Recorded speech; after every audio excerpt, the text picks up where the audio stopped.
Ce soir, le shiur, il va être Refoua Shelema pour Léa Batiakot. Kajbochou, il donne Refoua Shelema à une maman d'une très grande famille qui est très faible. Que Kadosh Baruch Hu lui donne une Refoua Shelema. On va prier très fortement pour une maman de 32 ans, malheureusement, qui a la mauvaise maladie et qui a attrapé par-dessus le Covid et qui est très malade. Alors, s'il vous plaît, incluez-la dans vos prières. Elle s'appelle Odélia Bad Véronique Bracha. Maman de 32 ans en Eretz Israël. Si c'est possible de l'inclure dans vos prières, que Kadosh Baruch Hu il fasse, que si nous, on entend les prières des autres, alors automatiquement, Akadosh Baruch Hu, il écoutera de même nos prières Be'ezrat Hashem. Ce soir, Teilim 63 Bet Hashem. Alors, David Amelech, il commence et il dit Mizmor les David. Le cantique, le chant de David, Biyoto Bemidbar Yehuda. C'est très intéressant. David Amelech, il nous précise l'endroit où ce Teilim a été chanté. Alors, pourquoi il a été écrit ce Teilim et la Ségoula du Teilim. Alors, le lire Teilim, il est une Ségoula pour le business. On sait que les Juifs, on a beaucoup de dépenses, Baruch Hashem. La viande très chère, c'est cachère. Ou la viande cachère, c'est cher, comme vous voulez. Baruch Hashem. Alors, il faut avoir un bon business pour pouvoir supporter. Ouais. Alors, Akadosh Baruch Hu donne une parnassa. Celui qui veut être associé dans son travail avec quelqu'un et il veut que l'association se passe bien. Être associé, c'est quelque chose de très difficile. Le Chafetz Chaim, il écrit et il dit que regardez combien Avraham Avinu, Avraham, un homme bien, un homme de bonté, un homme qui a donné sa vie pour le bien. Toute la vie de Avraham Avinu, elle était basée sur une seule chose, Chesed, Chesed, Chesed. Et pourtant, Avraham Avinu a failli à une tâche. Une tâche. Dit le Chafetz Chaim, il n'a pas été capable d'avoir un associé. Le Chafetz Chaim, il était d'une bonté incroyable et il n'y a qu'une seule chose qu'il n'est pas arrivé à avoir. C'est quoi?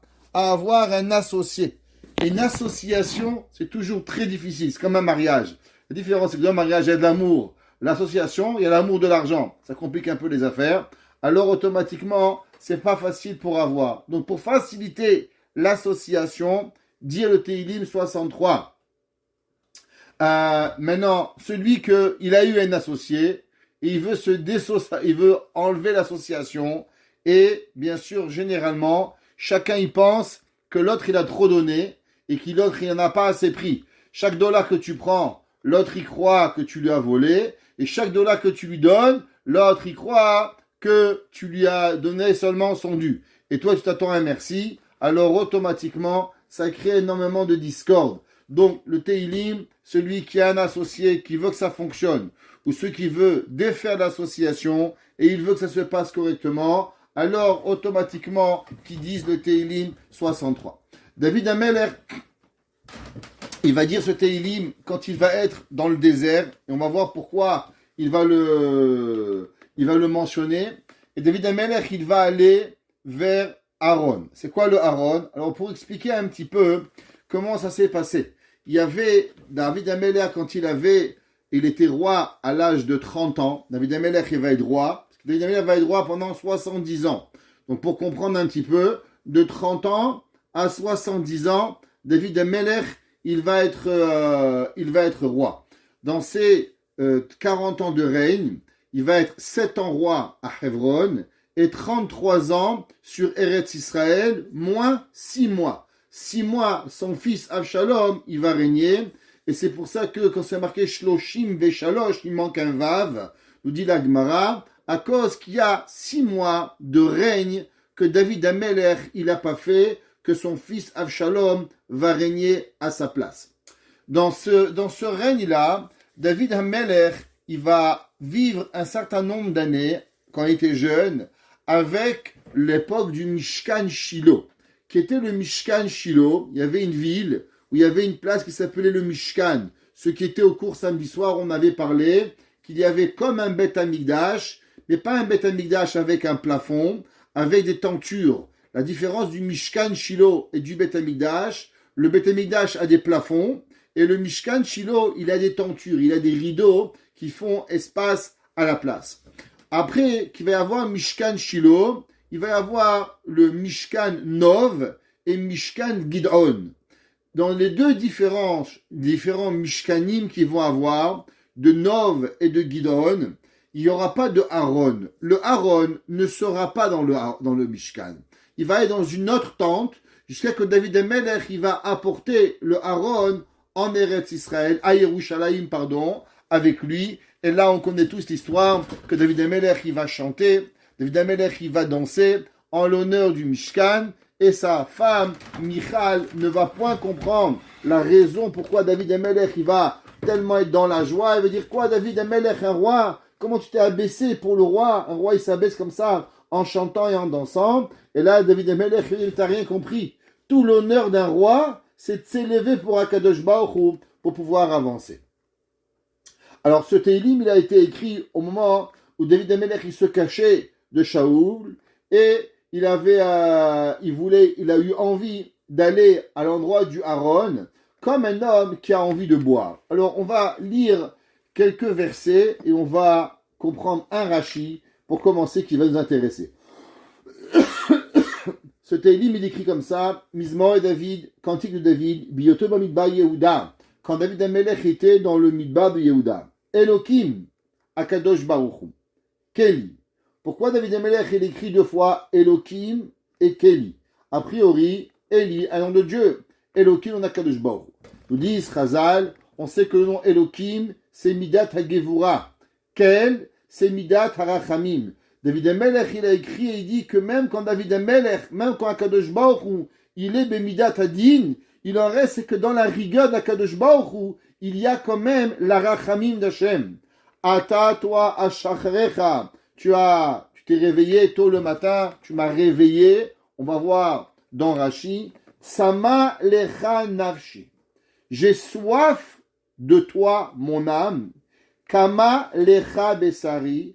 À combien elle a, on va voir Rashi, traduis-toi, Akama lecha besari, à combien ma chère, Be'eres Tzia, dans les terres de Tzia, Ve'ayef belimaim, et soif sans eau. Je traduis littéralement, Rashi va expliquer, Ken, ainsi, Bakodesh chaziticha, dans la sainteté et dans l'endroit du Kodesh qui est le Aaron, Chaziticha, je t'ai vu, Lirot uzecha ou kevodecha. Et j'ai pu voir ta force et ton honneur.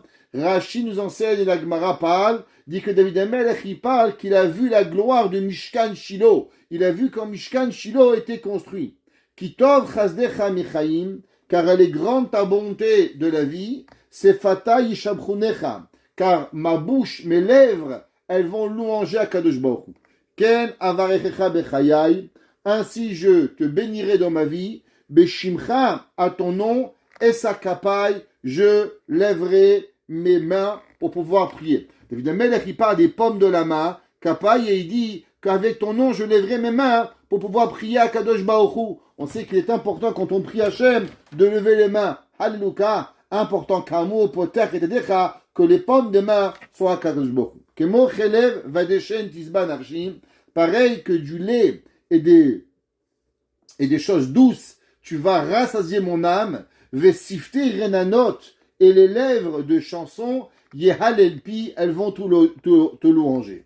Im zecharticha litzurai, quand je vais te mentionner dans mon lit, be'ashmurot, tôt le matin, ehegebach, alors je vais penser à toi. Kaita ezratali, car tu as été une aide pour moi, ou betzel kenafecha aranen, et dans l'ombre de tes ailes, alors j'ai été. Davka nafshi acharecha, mon âme, elle s'est collée après toi, tam chayeminecha. David Amelech, il continue, et il parle à combien il va louanger à Kadosh Baruch Hu. Nous dit Rashi, Bemidbar Yehuda, boreach mipene Shaoul. On se situe quand? Au moment où David Amelech, il est encore en train de se sauver de Shaoul. Ashacharecha, avakesh ve'edrosh lecha, kemo ve'shachartani ve'eneni. David Amelech, il dit, qu'est-ce que ça veut dire? Je vais te chercher. Elohim Eli Ata Shacharecha. Comme un homme qui cherche le matin. Alors David Amelech, il dit que l'homme, David Amelech, il veut chercher Akadosh Baruch Hu. Hachamim nous apprennent, on verra plus tard, que si l'homme il a besoin de force, généralement, l'homme normal, il dit, s'il veut de la force, qu'est-ce qu'il doit faire? Eh bien, se réveiller à midi. Quand on se réveille à midi, on pense qu'on va avoir la force. David Amelech, il dit, tu sais comment on va avoir la force? Comment on va être avec Akadosh Baruch Hu? Ashacharecha. Quand je vais être avec toi, quand je vais être au shachar, je vais être aux premières lueurs de la journée avec toi, Kadosh Baruch Hu, alors automatiquement, j'aurai ma force. Samalecha nafshi. Dit Rashi, qu'est-ce que ça veut dire? Que j'ai soif et j'ai envie de toi et de venir faire une prière. David Amelech, il dit, tu sais, Kadosh Baruch Hu, on est dans le désert. Et dans le désert, il n'y a pas d'eau. Un homme, il crève de soif et il voudrait une petite goutte d'eau. Imaginez-vous dans le désert, je ne sais pas si vous avez été dans le désert, moi oui. Un jour, on a pris un bus, Yerushalayim, je vais toujours me rappeler, j'avais peut-être 7 ans, avec mon papa chez Yichye, et on prend un bus Yerushalayim pour aller à Arad. Il y a à peu près de cela, plus de 40 ans, 42 ans, plus que ça à peu près, et le bus nous arrête en plein milieu du désert, sur l'embouchure Be'er Sheva Arad. Et il nous dit, le prochain bus va arriver. Mon père avait été intelligent, il avait demandé à son neveu de nous acheter à boire pour pouvoir être dans le désert. Et il canarde sur notre tête, peut-être 50 degrés. Et là, on va ouvrir la bouteille pour boire. Et le neveu de mon père lui a acheté du pet de citron. Ni plus ni moins, du concentré de citron. Alors imaginez-vous, vous êtes sous 50 degrés à l'ombre, et vous n'avez rien à boire. Et comme ça pendant des heures. 3-4 heures dans le soleil. Et là, vous dites, mais on ne peut pas avoir une goutte d'eau. Et vous pleurez pour avoir une petite goutte d'eau. David Amelech, il dit, tu sais quand tu crèves de soif, et que tu n'as qu'une seule et unique envie, que tu veux de l'eau, eh bien moi j'ai envie de toi, Kadosh Baruch Hu, encore plus de cela. J'aime Akadosh Baruch Hu, et je veux Dieu, même au moment où la personne, elle a envie de boire, eh bien en vérité, c'est pas suffisant le ratson pour pouvoir avoir Akadosh Baruch Hu. De là, on apprend une grande leçon. Souvent, Akadosh Baruch Hu, il nous met dans des situations. On a soif, on a faim, on n'aime pas. Pourquoi Akadosh Baruch Hu, il nous amène dans une situation pareille? David Amelech, il dit, si Akadosh Baruch Hu m'a mis dans une situation du désert, où je crève de soif, quelle est la raison de cela? Qu'est-ce que je dois apprendre de cette situation? David Amelech, il dit, parce que quand ton corps, il a envie de quelque chose, il est en train d'avoir un besoin essentiel, qui est le besoin de l'eau, alors tu dois comprendre à combien ton âme, elle a aussi besoin, véritablement, de Akadosh Baruch Hu. David Amelech, il dit, Sama lecha nafshi, je suis assoiffé de toi, Akadosh Baruch Hu. Tu veux comprendre combien on a besoin de Dieu? Eh bien, imagine-toi dans le désert, à l'embouchure de Harad et Be'er Sheva, il y a 45 degrés sur ta tête. Eh bien, tu dois avoir envie d'Akadosh Baruch Hu. Et là, il dit le Rashi, Kama alecha besari. À combien j'ai besoin de toi, ma chère? Rashi dit, que veut dire Kama alecha besari? Il dit Rashi, Lashon ta'ava. Ça veut dire, c'est un langage d'envie. Ve'en lo dimion. Et il n'a pas de ressemblance. Tous les mefarshim, ils s'arrêtent et disent Rashi, souvent dans la Torah, il parle d'un mot, et c'est l'unique place où on va trouver ce mot. Rashi a l'habitude de dire Ve'en lo dimion bamikra. Ça veut dire que Rashi, il a l'habitude de rajouter un mot après, et il n'a pas de ressemblance dans les versets. C'est-à-dire que Rashi te dit que ici c'est la source de ce mot, et il est unique dans le Tanakh, dans la Torah. Rashi ici, il a omis de dire Ve'en lo dimayon bamikra. Il a seulement dit Ve'en lo dimayon. Pourquoi il n'a pas écrit bamikra? Le Sefer Noam Eliezer, il ramène et il dit, au nom du Rabbi Israël Baal Shem Tov, qui est connu, le Baal Shem Tov à Kadosh, et il dit, pour nous apprendre quelque chose d'incroyable, il dit que dans la vie, on a des envies. On aime le Coca-Cola, on aime le vin, on aime le whisky, on aime le chocolat, on aime la glace, on aime les vacances. Chacun de nous, il a plein de choses qu'il a envie.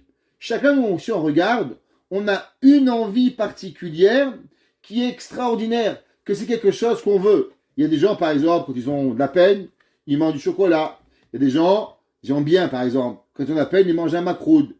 Ça arrive, quelque chose de bien, ça rappelle la maison. Pourquoi? Ça leur réconforte le cœur. Souvent, ça a à voir avec notre enfance, des bons moments qu'on a passés avec quelqu'un. Alors cette chose-là, il n'y a rien comme cette chose-là pour nous rappeler l'affection, l'amour, l'envie qu'on a besoin pour pouvoir s'attacher à quelque chose.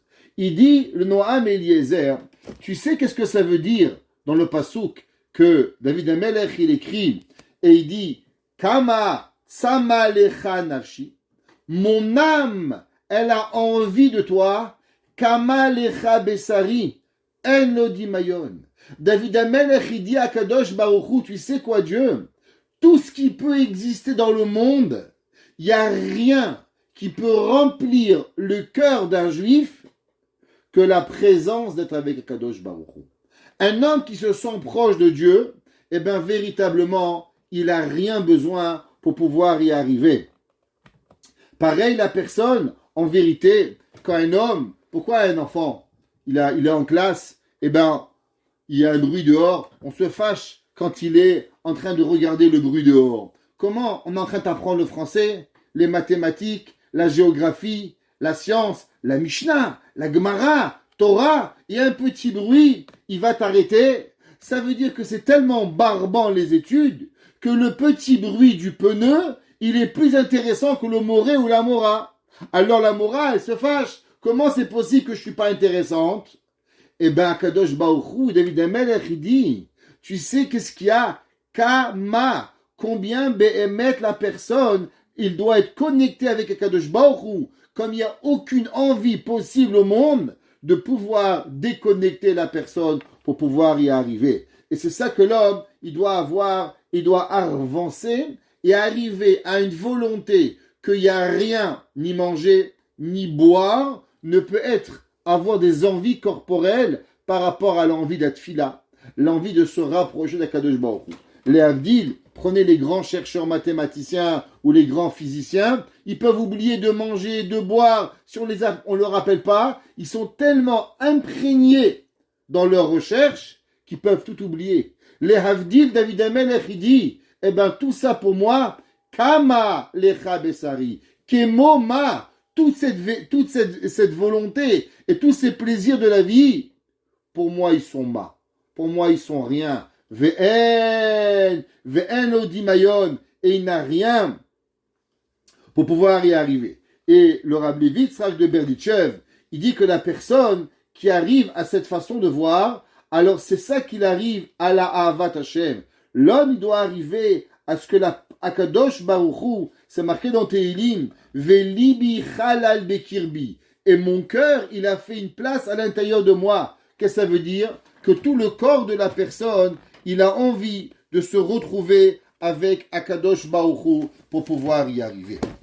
Un de nos grands maîtres, il explique et il dit sur ce Tehilim.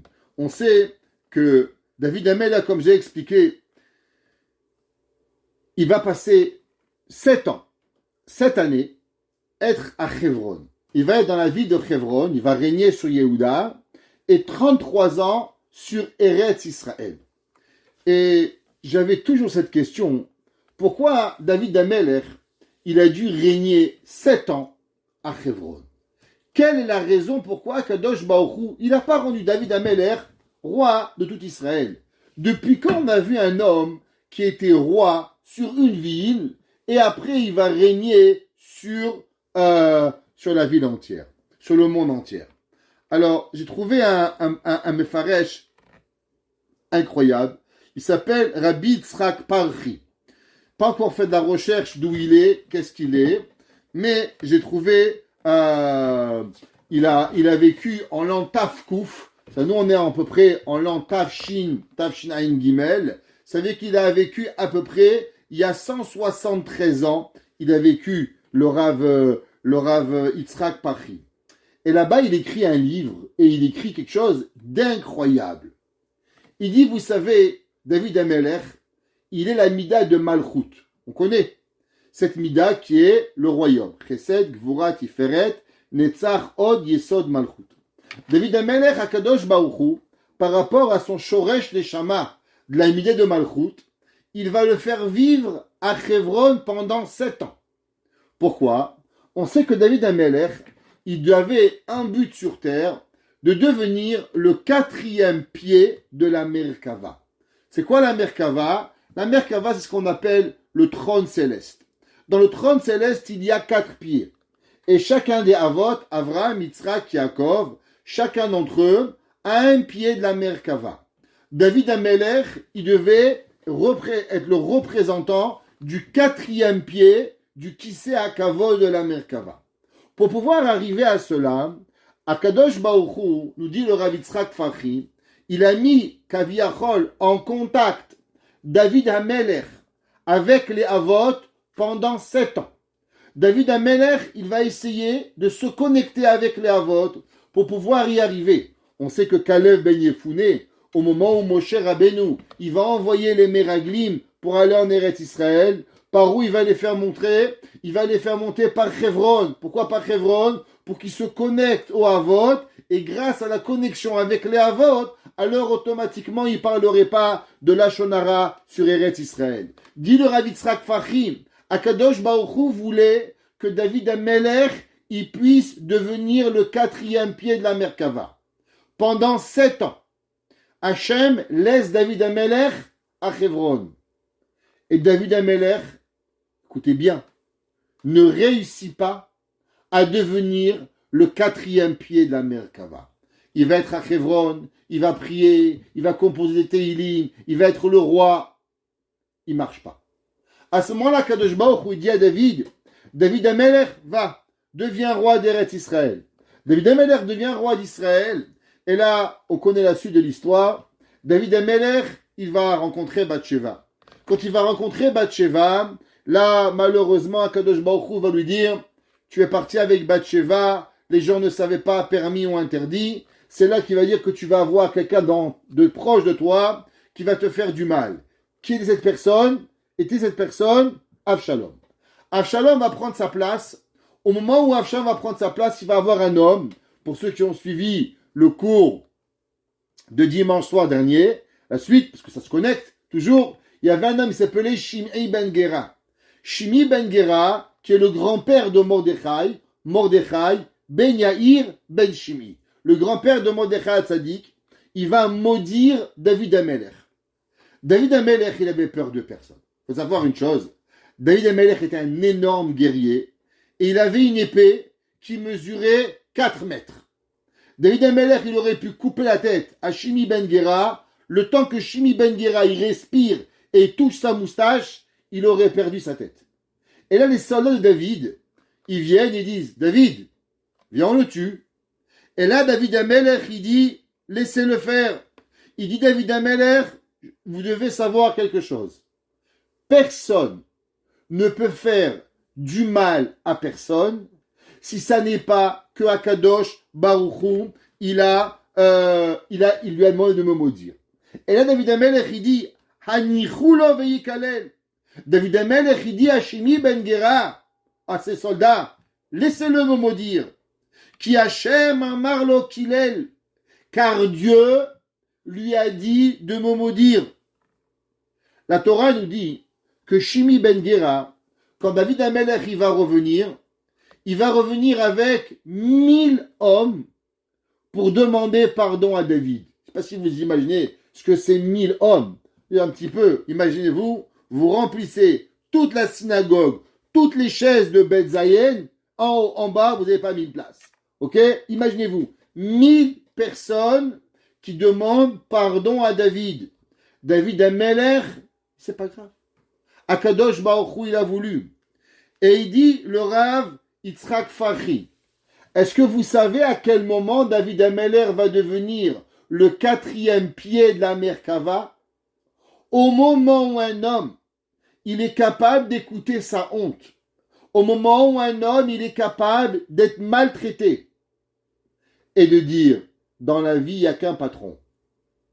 Il s'appelle Dieu. Si Akadosh Baruch Hu veut que je sois maudit, alors je suis maudit. Si Hachem veut que je vive, je vive. Si Hachem veut que je meure, je meurs. Et il dit, Ve'az zacha lema alato hashlema. Et il dit, alors, David Ameller va mériter d'être le pied de la Merkava.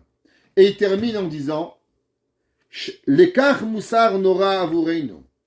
Et il dit, de là-bas, on doit écouter et on doit prendre de la morale pour nous. Souvent, on a une épreuve qui a l'air pour nous insurmontable. Mais on ne sait pas que cette épreuve qui est insurmontable, c'est elle qui va nous amener à la raison de notre vie. David Ameller, il est venu sur ce monde que pour une raison. Devenir le 4e pied de la Merkava. Il va avoir son beau-père Shaoul. Il va être en guerre. Il va être loin par Shmuel Hanavi. Il va prier pendant 7 ans, tous les jours au Kivrei des Avot. Il ne le méritera pas. La honte de Shimi Ben Gera va le mériter. Et il dit, Umi Ha'ish Asher Yodé Azot. Et il termine le Rabbi Yitzhak Fahri en disant, qui est l'homme qui entend cela? Veloikra Sagur Libo le Yudbet Kiraim. Et il dit, l'homme, il devrait prendre son cœur et le couper en 12 parties pour ne plus avoir la moindre orgueil dans nous. Comme ça qu'il dit le Rabbi Yitzhak Fahri. Et il dit que à combien David Ameller il est arrivé. Et c'est ça que David Ameller il dit, Sama lecha nafshi kama lecha besari. Quand l'homme il arrive au moment les plus difficiles de sa vie, dira Kadosh Baruch Hu, Boré Olam, maître du monde, ouais, alors je suis avec toi et je vais pouvoir vivre avec Kadosh Baruch Hu. David Ameller il écrit et il dit que à quoi ça ressemble? Ça ressemble dans le pasuk Vav, Kemo chele vedeshen tisba nafshi. Comme du gras et des choses douces, mon âme elle va se rassasier. Alors, vous savez, dans la vie, il y a quelque chose qu'on a qui est incroyable. Le pouvoir de prier. Est-ce qu'on sait à combien Behemet nous avons le pouvoir de la tefila? C'est quoi la prière? Alors, j'aimerais partager avec vous un enseignement de Rabbi Nachman de Breslev. On sait que toute la fête de Purim, elle est arrivée grâce à quoi? La fête de Purim n'a pu exister uniquement grâce à la prière. Vous savez, il y a une halakha, la Gemara a dit, pourquoi on fait la Megillah 2 fois? Pourquoi on fait la Megillah le soir et le matin? Si vous réfléchissez, il n'existe pratiquement aucune mitzvah qu'on répète 2 fois. Tefillin, 1 fois. Lulav, 1 fois. Nerot Shabbat, 1 fois. Avdallah, 1 fois. Toutes les mitzvot, elles sont toujours 1 fois. Tzitzit en journée. Il n'y a pas de mitzvah nuit et jour. Il n'y a pas. La seule mitzvah qui est matin et soir, c'est la Megillah. La Gemara dit, pourquoi on répète la Megillah le soir et le matin? La Gemara dit, parce que le peuple juif, il a prié Hachem le soir et le matin.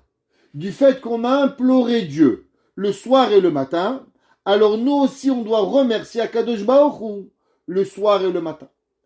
Qu'est-ce que c'est toute la Megillah? La Megillah, en vérité, c'est un mot. C'est le remerciement d'Akadosh Baruch Hu. La Gemara a dit que pourquoi on ne fait pas le Hallel à Purim? À Hanouka, on dit le Hallel. Pourquoi Purim, on ne dit pas le Hallel? La Gemara a dit Kriyata Zuhilula. La Gemara donne 2 réponses. Et la Gemara donne une des réponses de la Gemara. La Gemara dit la lecture de la Megillah, c'est la louange d'Akadosh Baruch Hu. Mordechai, par quoi il a été écouté? parce qu'il a prié à Kadosh Baruch Hu. Toute la Megillah, c'est un point, la prière. Alors en veille de Purim, venez, on va essayer de comprendre c'est quoi cette grandeur extraordinaire qui est la tfila. L'homme, il croit qu'il fait un cadeau au bon Dieu. Allez, bon Dieu, je vais te faire une shacharit, je vais te faire un mincha, je vais te faire un harvit. On a le sentiment dans nous que Béhémet, c'est nous qu'on fait un cadeau à Hachem de prier. Allons voir si vraiment c'est ça la prière. Alors, David Amelech, il écrit, et il dit, et c'est marqué dans les Sfarim, au nom du Ben Ishraï. Le Ben Ishraï, il dit, Kemo Adam Chai Margish Ta'anug Me'etzem Achayim. De la même façon qu'un homme, il est heureux de vivre. Je sais pas. Il y a des gens, peut-être qu'ils sont pas heureux de vivre parce qu'ils font des tronches, la vérité, tronche de cake. Même un cake, c'est mieux que ça. Chabeb.com. Pas possible. Même à Purim, le pauvre, il doit faire la tête. En tout cas. Mais les gens normaux, ils sont heureux. Oui, ça, Baruch Hashem, des bons Tunisiens, ils sont là, ils rigolent. Ok, un petit clin d'œil aux Tunisiens. Alors, il rêve à la boucha de Purim. Alors, le Ben Ishraï dit, l'homme, il est heureux de vivre. Il y a un plaisir de voir la vie. Ouais. Alors, pareil, l'homme, il doit ressentir, le plaisir qu'Akadosh Baruch Hu, il a de la vie. Qu'en vérité, quand il se connecte avec Dieu, à combien la vie, elle a un sens de pouvoir se connecter à la source de la vie. Et Rabbi Nachman de Breslev, dans le deuxième volume de son livre, s'appelle Tinyana, dans la Torah Pédalet. Rabbi Nachman Abba, il dit qu'est-ce que c'est la tfila? D'où ça vient le mot tefila? Ça s'appelle avoda. C'est quoi le mot vayepalel? D'où vient le mot tefila? C'est quoi la racine du mot tefila? Rabbi Nachman de Breslev, il dit, ça vient de la prière de Naphtali. Quand elle a eu l'enfant Naphtali, alors c'est marqué Niftule Elokim Niftalti. Qu'est-ce que ça veut dire?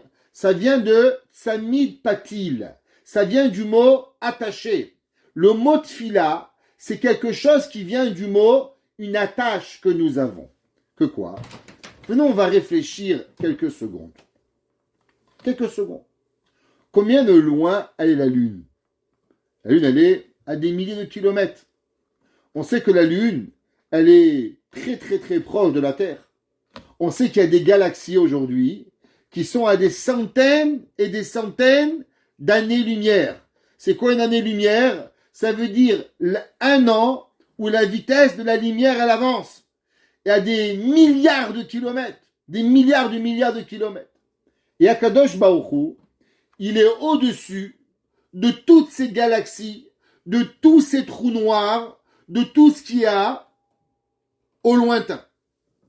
Rien au monde n'a encore été créé, à moins que je me trompe, dans l'année 2023, quelque chose qui est capable de voyager dans le temps. Rien n'a été capable de pouvoir même voir ces planètes. C'est seulement des télescopes qu'on envoie pour voir, mais on ne se voit pas vraiment. Pourtant, nous avons une chose qui est capable de voyager à travers toute cette distance. Et non seulement de voyager, d'attacher tout cela avec un fil. Et ça s'appelle comment? Ça s'appelle la tfila. La tfila, c'est quoi? C'est quelque chose qui est ici-bas sur terre et qui peut nous connecter avec quelque chose de tellement loin qui s'appelle Akadosh Baruch Hu. Et grâce à la tfila, on prie. Le cours est dédicacé à deux madames malades. C'est qu'on croit vraiment. On est ma'amin. Be'emuna shelema. On n'a pas de doute. Combien de témoignages on a de personnes qui étaient en train de mourir, de personnes dans des comas, qui sont revenus sur terre et qui ont dit, qu'ils ont entendu les malachim dire un jour de plus, un mot de Teilim en plus, une mitzvah de plus, une heure de plus, et qui comptaient les Teilim, pas une personne, pas un homme, pas une femme, mais des dizaines ils l'ont entendu. Donc on a la émouna que la Torah, elle transforme et elle change. Je comprends pas. Le bon Dieu, il est à 397 milliards d'années-lumière. Toi, tu es ici, dans ta salle à manger, en train de boire ta chicha, en train de boire ton café, et tu peux changer l'univers? Oui, je peux changer. Comment c'est possible? Ben parce que je suis connecté. Mais comment tu es connecté? Eh bien, je suis connecté à travers tous les mondes. Le Olam de la Asiya, le Olam de la Biria, le Olam de la Yetzira, le Olam de la Hatzilut. Et ça, c'est ce qu'on appelle pour pouvoir arriver à la prière. La Gemara dit, c'est quoi la tfila?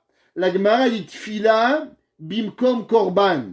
La Gemara dit que la tfila, elle est à la place des sacrifices. Alors, on a déjà dit beaucoup de fois dans le cours, que veut dire le mot korban? Le mot korban ne veut jamais dire sacrifice. Ça, c'est traduction qui est chrétienne. Que veut dire le mot korban? Le mot korban vient du mot karov. Les karev les vavot. Rapprocher deux êtres. Akadosh Baruch Hu, il est en haut et nous on est en bas. Et comment on rapproche les deux mondes? Eh bien, on rapproche les deux mondes avec le korban. Eh bien, pareil la tfila. La tfila, c'est le connecteur qui est la tâche entre Akadosh Baruch Hu et nous-mêmes. Et ça, c'est quelque chose que l'homme, en vérité, s'y réfléchit une seconde, à combien il doit être chanceux et à combien il doit se sentir chanceux de savoir qu'il peut prier Hachem et que Akadosh Baruch Hu dans le monde, alors automatiquement, il peut être écouté. Et c'est ça qu'en vérité, c'est marqué dans Echa. Geder ba'adi velo etse. C'est pour ça que, qu'est-ce que le Yetzer Hara il fait? Le Yetzer Hara, il est prêt à tout vous donner. Tu veux Shabbat, mon petit? Fais Shabbat. Tu veux mettre tête katane? Mets tête katane. Tu veux couvrir la tête? Couvre la tête. Tu veux la tsniout? Mets la tsniout. Mais il y a une chose que tu fais pas, tu pries pas. Pourquoi? Mais je veux être en bonne santé. Pourquoi le Yetzer Hara, il veut pas qu'on prie? Pourquoi le Yetzer Hara, il fait par tous les moyens que l'on prie pas? La Gemara dit Yesh dvarim she'omdim berumo shel olam. Il y a des choses qui dépendent dans le summum du monde. Et pourtant, les humains, nous tous ici présents, on ne fait pas attention. La Gemara dit, vous savez pourquoi? Elle dit à cause que le Yesod du Yetzer Hara, qui veut que tu comprennes pas, c'est l'importance de la prière. La prière, elle est quelque chose que l'homme, il ne peut pas exister. Il y a un grand rave, il s'appelle Rabbi Pinchas de Koritch. Pinchas de Koritch, j'étais sur son kever, raconter une histoire au nom de Rabbi Pinchas de Koritch. Il est en Ukraine. Et un jour, j'étais sur son kever, on n'était que 8 personnes. Et là, l'heure de Ma'ariv, elle arrive. Et quelqu'un me dit, bon Rabbi, alors on fait tes filas tout seul, Beyachid, on n'est pas minyan. Je lui dis, mais comment? Tu crois que le Rabbi Pinchas de Koritch, on est 8 sur son kever, il va nous laisser prier sans minyan? On est venu faire une mitzvah. Mais il dit, mais Rabbi, il est 2h du matin, on est perdu dans la brousse, mais il n'y a même pas une âme juive à des centaines de kilomètres. Je dis, pourquoi pour Rabbi Pinchas de Koritch, c'est important le kilomètre? Et je vous promets, 2 minutes plus tard, il y a une voiture qui arrive, 2 chassidim qui sortent. Et dit, excusez-moi, vous savez où on est perdu. Je dis, qu'est-ce que vous êtes venu faire? Et on était en route, on a vu une lumière de loin, on a suivi, on est venu. Je dis, vous avez prié Ma'ariv? Il dit, non, mon ami, il est endeuillé. Il y a un minyan pour qu'on fasse Kaddish. On s'est retrouvé à 10 à faire Kaddish chez Rabbi Pinchas de Koritch. Rabbi Pinchas de Koritch écrit dans le Midrash Menachem quelque chose d'incroyable. Et il dit, dans la vie, plus les choses, elles sont importantes, et plus elles sont rares. Exemple, combien ça coûte du bois? Oh, ça coûte 3 dollars, 10 dollars le sac de bois. Alors, c'est pas très cher. Au Canada, il y a des millions d'arbres. Ils disent qu'il y a pour chaque habitant du Canada, il y a 100 arbres. On a au Canada 300 millions d'arbres pour 30 millions d'habitants. Ouais. Après, qu'est-ce qu'il y a? Le fer. Bon, le fer, c'est bien, mais ça coûte pas très très cher. Après, il y a l'argent. C'est bien, c'est un peu plus rare. Après, et alors, ça arrive. Et plus la chose, elle est rare, et plus la chose, elle prend de la valeur. Prenez les vraies perles, il faut aller les chercher dans la mer, l'or, les pierres précieuses, et ainsi de suite. Chaque chose qu'elle arrive, alors tu vas voir qu'elle est de moins grand dans la terre. Et dit, c'est pas pour rien que le peuple juif, il y a 8 milliards d'habitants, on n'est pas 15 millions. Plus on est rare, plus on est cher, et plus la rareté, elle est là. Écoutez bien, qu'est-ce qu'il dit? Vous allez tomber par terre de votre chaise. Il dit, et même dans le peuple juif, des gens qui craignent vraiment Dieu, ça court pas les rues. Des gens qui ont vraiment Yirat Shamaïm. Des gens qui vont faire attention de ne pas poster quelque chose qu'il ne faut pas poster, de ne pas dire un mot qu'il ne faut pas dire, de respecter le kavod d'autrui, à combien on doit faire attention à chaque chose. Talmidei Chachamim, combien il y en a? Combien de gens il va en avoir? Des gens qui se vont donner à la Torah. Un jour, un père, il m'a dit, Rabbi, mon fils, il a une tête pour devenir médecin. Mais vous savez, il peut devenir aussi rabbin, il a une très bonne tête. Il m'a dit, oui, mais qui c'est qui va être médecin? Je dis, Baruch Hashem, il y a 1,5 milliard de Chinois qui peuvent être médecins. Mais combien il peut y avoir de gens comme votre fils qui peuvent apprendre la Torah? À combien un homme, il doit sacrifier sa vie pour la Torah? C'est rareté la Torah. Et il dit, à la fin, la Pinchas de Kourich, il a écrit ça il y a 200 ans. Pas il y a 20 ans. Et il dit, vous savez qu'est-ce que c'est la chose la plus rare dans le monde? C'est pas ceux qui craignent Dieu. C'est pas ceux qui étudient bien. C'est pas être un juif. C'est pas être un humain. C'est pas quelqu'un qui respire. Il y en a des milliards. Mais la chose la plus rare du monde, la plus rare, plus que l'or, plus que l'argent, plus que les bijoux, plus que tout. Et il dit, Elou sheyecholim leitpalel keogen. Ceux qui savent vraiment prier. Ceux qui savent prendre un livre de prière et dire la tefila, modéani, jusqu'à la fin de la prière, sans se déconcentrer. Un jour, il y avait le Rav Shlomo Zalman Auerbach. À la fin de sa vie, il était là, et un de ses élèves l'a vu avec un grand sourire. Et il demande, Rabbi, votre sourire, il est magnifique aujourd'hui. Qu'est-ce qui se passe?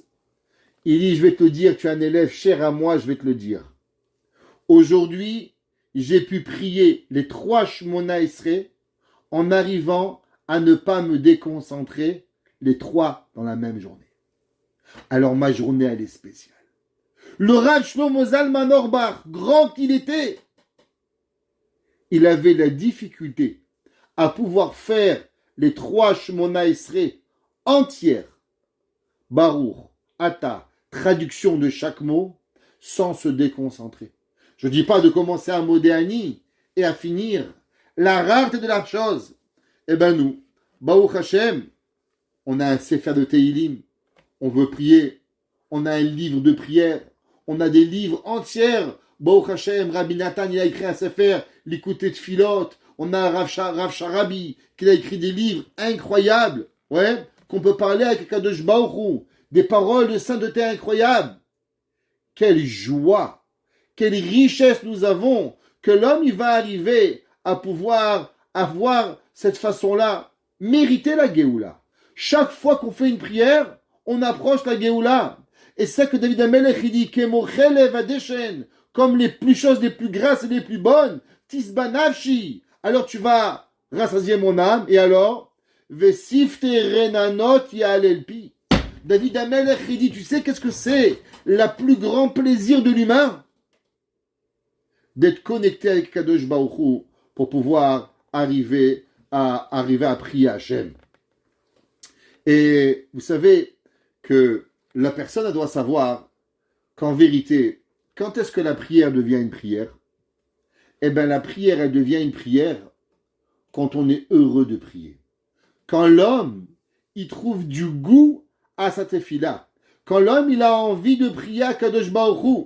La Gemara dans Masechet Brachot dit Anigu birkota baolam hazeh. La Gemara a dit, attention mesdames et messieurs, habituez-vous à prier. Savez pourquoi? Parce que celui qui sait prier dans ce bas monde, alors il pourra prier dans le monde futur. Mais celui qui prie pas dans ce bas monde, la Gemara a dit dans Brachot 63, alors elle ne pourra pas prier dans le monde futur. Parce que le remerciement d'Akadosh Baruch Hu, c'est d'être connecté avec Akadosh Baruch Hu. Comme on a dit souvent sur le Teilim, Kirvat Elokim Litov. L'homme, il doit avoir l'envie d'être proche d'Akadosh Baruch Hu pour pouvoir arriver. Ça c'est marqué dans Teilim, Amzu Yatzar Tili. David Melech, il écrit dans Yeshaya, c'est marqué dans Yeshaya.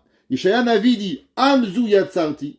Il prophétise quelque chose où il dit, ce peuple, je l'ai créé, Tehilati et Saperu. Pourquoi Hachem il a créé le peuple juif? Il dit Yeshaya Navi pour une chose. Pour qu'il puisse parler de la grandeur d'Akadosh Baruch Hu dans ce bas monde. La Gemara dit combien elle est grande la louange d'Akadosh Baruch Hu.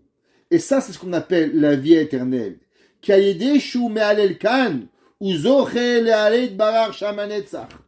savez, qu'est-ce qu'on chante à Shabbat?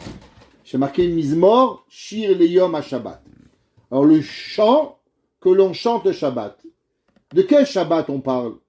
Bien sûr, on ne parle pas seulement du Shabbat le 7e jour, mais on parle de quoi? De Chaye Haolam Haba. On parle du jour qui s'appelle le long Shabbat. C'est quoi le Shabbat? C'est quoi Shabbat? Shabbat, c'est Me'en Olam Haba. Donc le Shabbat, en vérité, quand on dit Mizmor, Shir, Leyom à Shabbat, de quel jour on parle? De quel Shabbat? On parle du Shabbat de l'éternité qui s'appelle Chaye Haolam Haba. Et qu'est-ce que vous allez faire dans le Chaye Haolam Haba? David Amelech dit Tov, Lehodot, l'Hashem.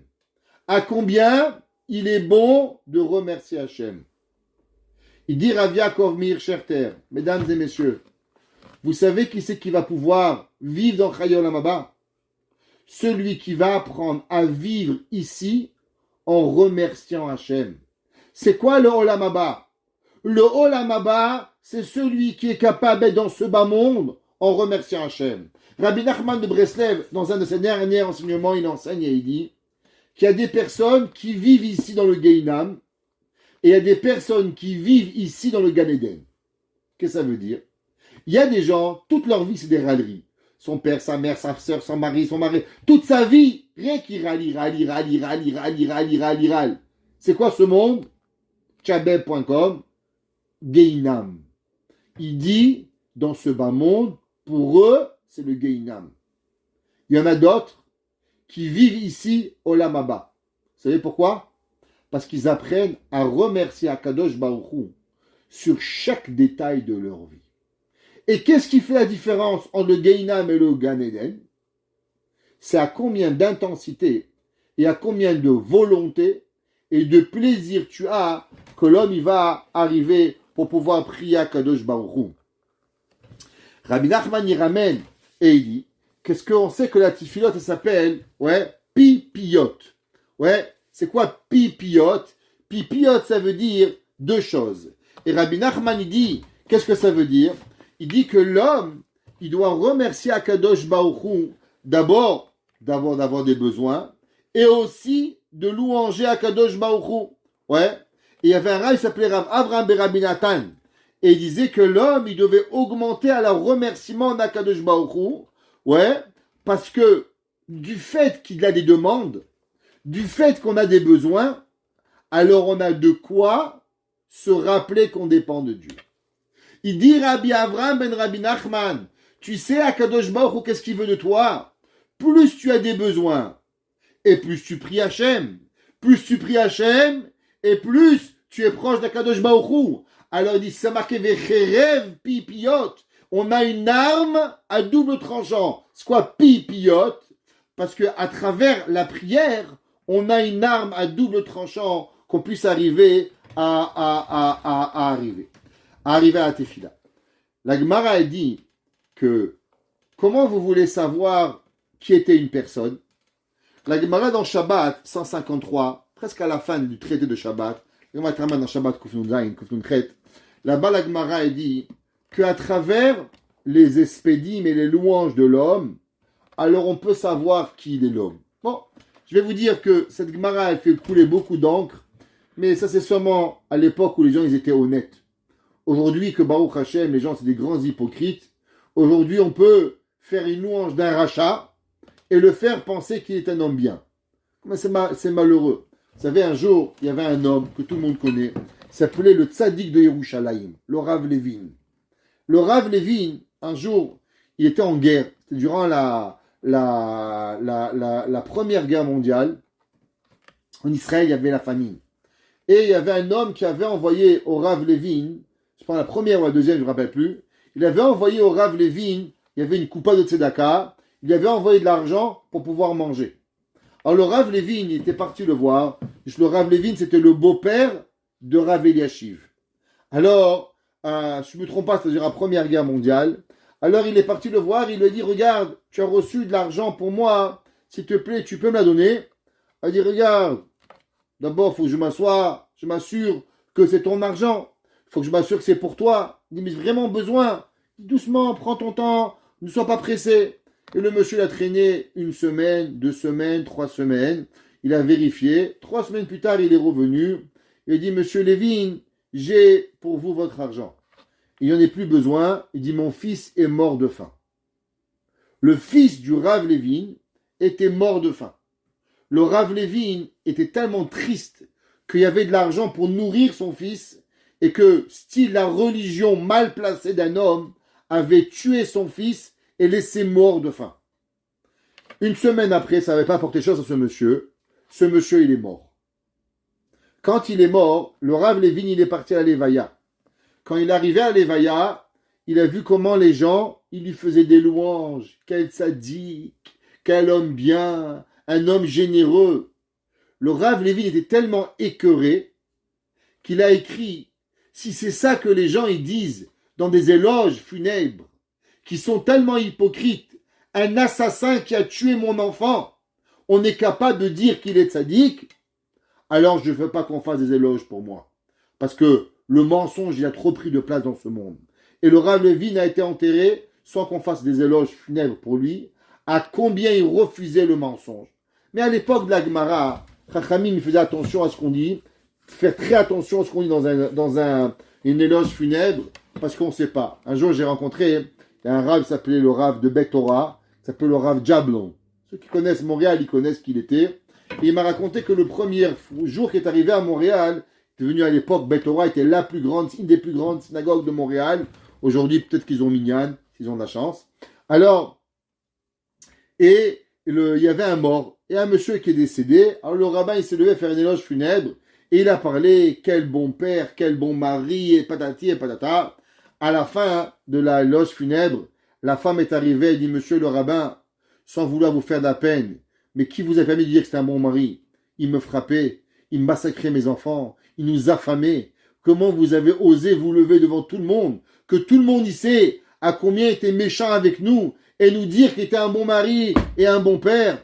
Interdiction de parler de quelqu'un sans jamais faire vérification. Et le Rav Jablon m'avait dit depuis ce jour-là, il ne parle plus jamais avant de s'asseoir avec la famille, comment était le papa, parce que des fois on pense bien faire, et malheureusement on peut faire énormément souffrir les gens qui sont là. La Gemara en tout cas a dit que dépendant comment les gens pleurent et les gens font les éloges funèbres dans leur mort, alors on peut savoir à combien il était tzaddik, à combien il était bon dans la vie. Ouais. Alors on sait qu'il y a dans la vie d'un homme, il y a plusieurs pleurs que l'homme il va arriver. Il y a des gens qui pleurent parce qu'ils n'ont pas assez des honneurs. Il y a des gens qui pleurent, ils arrivent à la maison, ah, j'étais à la synagogue, j'ai pas été monté au Sefer Torah, on m'a pas honoré, on m'a pas fait, le rabbin m'a pas dit bonjour, il m'a dit ça, mais il m'a regardé seulement d'un œil et pas de 2 yeux, et moi tu comprends, j'ai fait cadeau d'argent à quelqu'un et je lui ai fait donner. Et qu'il n'y a pas longtemps, une femme, elle a appelé sur Torah Box, elle me dit bonjour, oui. Alors voilà, je suis une grande donatrice de Torah Box, j'ai une grande question. Je dis, madame, en quoi ça change que vous êtes une grande donatrice ou une petite donatrice? Nous, on est des rabbins, on répond à des questions d'Alakha, Moutar, Assour. Est-ce que vous donnez pas, ça change rien pour nous. Elle n'arrivait pas à comprendre que pour nous, on n'était même pas au courant si elle donnait de l'argent ou elle donnait pas. Elle ne pouvait pas comprendre. C'est difficile pour elle. Les gens, ils aiment le kavod. Habriot, en moti. Il y a des gens, ils sont là en train de se demander, quoi? Malheureusement, j'ai pas été honoré. Mais en vérité, l'homme, il doit savoir qu'est-ce qu'on est. Vous savez, un jour, je suis arrivé au cimetière avec un ami à moi il est un peu dur. Et mais tu t'imagines que dans ce cimetière, il y a 10 000 personnes qui se pensaient indispensables. Et mais tu t'imagines que chacun d'entre eux, il était sûr à un moment de sa vie que lui, il allait vivre l'éternité, qui était indispensable. Et pourtant, ils sont tous morts. Et le monde, il a continué. Ça fait mal. Je vous dis, je me rappelle de ces mots comme un couteau dans mon cœur. Mais c'est la vérité. La vérité, elle est là. L'homme, il est à phare, va et faire. Ouais. L'homme, il est là. L'homme, il pleure. Il veut avoir, il veut avoir. Ouais. Tamid meorer ra'ash. Il est là en train de penser qui va prendre, qui va faire, qu'est-ce qui va arriver. Il y a des hommes, malheureusement, ils cherchent le kavod, qu'on les appelle rabbins, présidents, docteurs, avocats. Toute leur vie, ils sont là. Et pour ça, ils sont prêts à tuer. Le Chafetz Chaim, il a dit qu'il y avait un jour un homme qui avait la marloquette. Il dit, mais tu sais que tu risques de perdre tous tes enfants. Il a dit, je perdrai tout le monde, mais je continuerai là-bas, la discorde. On ne peut pas comprendre ça. Il y a des gens qui peuvent tuer leur père, leur mère, leur frère, leur soeur. Tout pour la marloquette. Tais-toi, reste à ta place. Tu veux pas parler, parle pas. Tu n'es pas obligé de parler aux gens. Mais tu es obligé de détruire ton passage. Il y a des gens, ouais, ils pleurent tout seuls. Pourquoi ils pleurent? Parce qu'ils ont des envies. Des gens qui veulent voler. Des gens qui veulent mentir. Des gens qui veulent faire des péchés. Alors ils pleurent dans leur coin. Ils demandent pardon à Kadosh Baruch Hu. Hachem, aide-moi. Donne-moi, ouais, aide-moi à pouvoir arriver. Il veut pleurer sur cela, ouais. Et ils pleurent toujours, ces gens-là, sur quoi? Souvent, sur que leurs amis, ils réussissent. Ils voient que lui, il n'arrive pas. Le business, pourquoi mon ami il a? Pourquoi moi j'ai pas? Pourquoi sa femme est là? Pourquoi sa femme elle a pas? Comment c'est possible? Ouais, chaque jour il pense. Et il passe sa vie à se comparer à son ami qui a le plus. Pourquoi, malheureusement, à arriver, ouais, sur ça, tu as fait toute ta vie, barminan de la vie de quelqu'un. Est-ce que c'est extraordinaire, ouais, que c'est marqué dans la Torah qu'il y a 70 mauvaises midotes. Pourquoi il y a 70 mauvaises midotes? Par rapport aux 70 façons de comprendre la Torah. Chaque façon, ouais, elle a une façon autrement pour pouvoir y arriver. Et chaque façon, elle peut être étudiée pendant 6000 ans, c'est marqué. Et l'homme, il doit comprendre que tout cela, ouais, il a des midotes, que l'homme, il doit comprendre à combien une mauvaise mida, elle peut arriver. Et il y a des gens qui pleurent. Un autre pleure. C'est quoi le pleur? Ouais, que combien, Barminan, j'ai perdu mon temps. À combien j'ai pas assez étudié. À combien j'aurais pu faire encore et encore et encore, arriver à Kadosh Baruch Hu. Ouais, il y a un homme, il pleure. À combien je vais recevoir la volonté d'étudier? À combien je vais mériter de pouvoir comprendre la Torah? À combien c'est possible? À combien ma tfila, elle va devenir une prière? Je vous demande une question. Quand est-ce qu'on a pleuré pour qu'une de nos prières, elle n'est pas arrivée? Il y a souvent on prie pour un mariage, pour la tzlacha, pour la parnassa, pour la santé de quelqu'un. On prie. Ça ne marche pas. Pourquoi on ne s'arrête pas et on ne prie pas Dieu? Kadosh Baruch Hu, comment c'est possible que je t'ai prié que tu ne m'as pas écouté?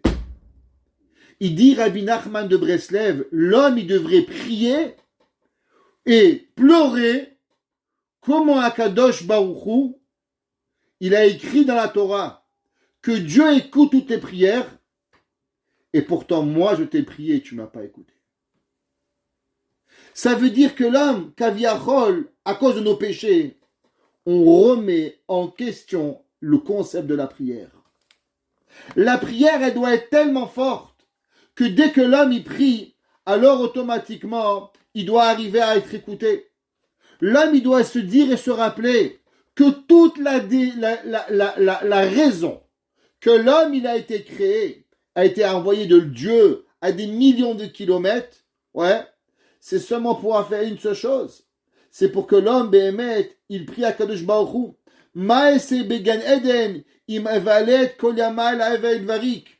L'homme, il doit se poser une question, mesdames et messieurs. Est-ce qu'on sait qu'on a 35 milliards d'années au Gan Eden? Et ces 35 milliards d'années, elles dépendent seulement de nos années ici. À combien on investit? Est-ce que tous les jours avant de dormir, on ne demande pas à Kadosh Baruch Hu, Dieu, je t'ai prié, peut-être j'aurais pu mieux prier. Dieu, j'ai fait Shabbat, peut-être j'aurais pu mieux faire Shabbat. Dieu, j'ai fait Kibud Avaim, peut-être j'aurais pu mieux faire Kibud Avaim. Dieu, j'ai parlé avec mon ami, peut-être que j'aurais pu être un peu plus gentil avec mon ami. Chaque chose que l'on fait, l'homme, il doit arriver. Ça marquait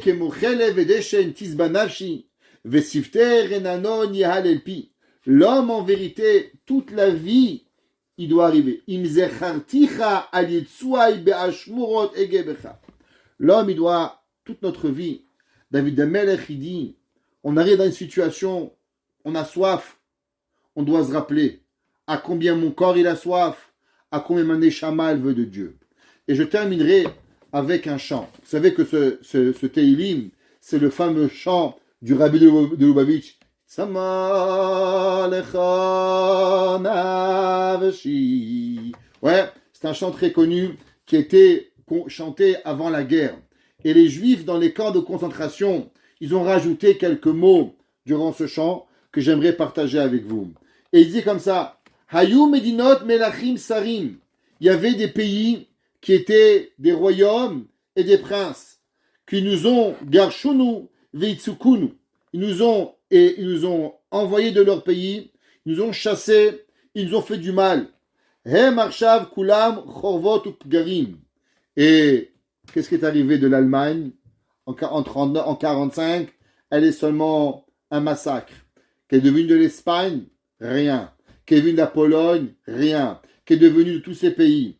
Rak anachnu levad saradnu. Les Juifs, ils chantaient en yiddish et ils disaient, tous les peuples du monde ont voulu nous tuer, mais ces plus grandes nations, elles ont été détruites. Et qu'est-ce qui est resté? Seulement nous, petits peuples juifs. Emet, à combien est vérité? Chayenu, begzerot veshmad. On a vécu dans des décrets et des destructions. Nish'arnu b'chaim. Il y a une chose qu'on ne doit jamais oublier, qu'on est resté en vie. Les marot kol hatzarot. Malgré tous les malheurs qu'on a pu arriver, on est encore en vie. Yavok varayom, et qu'ils viennent déjà ce jour chez Malchut Arsha'a, que ce peuple mécréant, on parle bien sûr de l'Allemagne et de Amalek, ouais, Tiye Bet Kvarot, que le monde des mécréants soit un cimetière et que Behemet Akadosh Baruch Hu, il puisse arriver. C'est quoi Tsama Lecha Nafshi? Il disait, il chantait en yiddish, n'oublions jamais qu'après tout, et après tous les malheurs, mais Akadosh Baruch Hu, il nous a toujours gardés en vie. Et Akadosh Baruch Hu, les nations, les rois, les princes, avaient fait d'énormes décrets sur nous. Eux, ils sont partis, et nous, on est restés. Pourquoi? Parce que nous, on a une mission particulière, les Ranen Pinou, de chanter notre bouche et de comprendre et de faire comprendre à l'univers et au monde entier pourquoi nous sommes là, les Hodot la Kadosh Baruch Hu, remercier ou les Halel Pinou, et pour pouvoir comprendre à combien on vit Kadosh Baruch Hu. Kitov Chazdecha.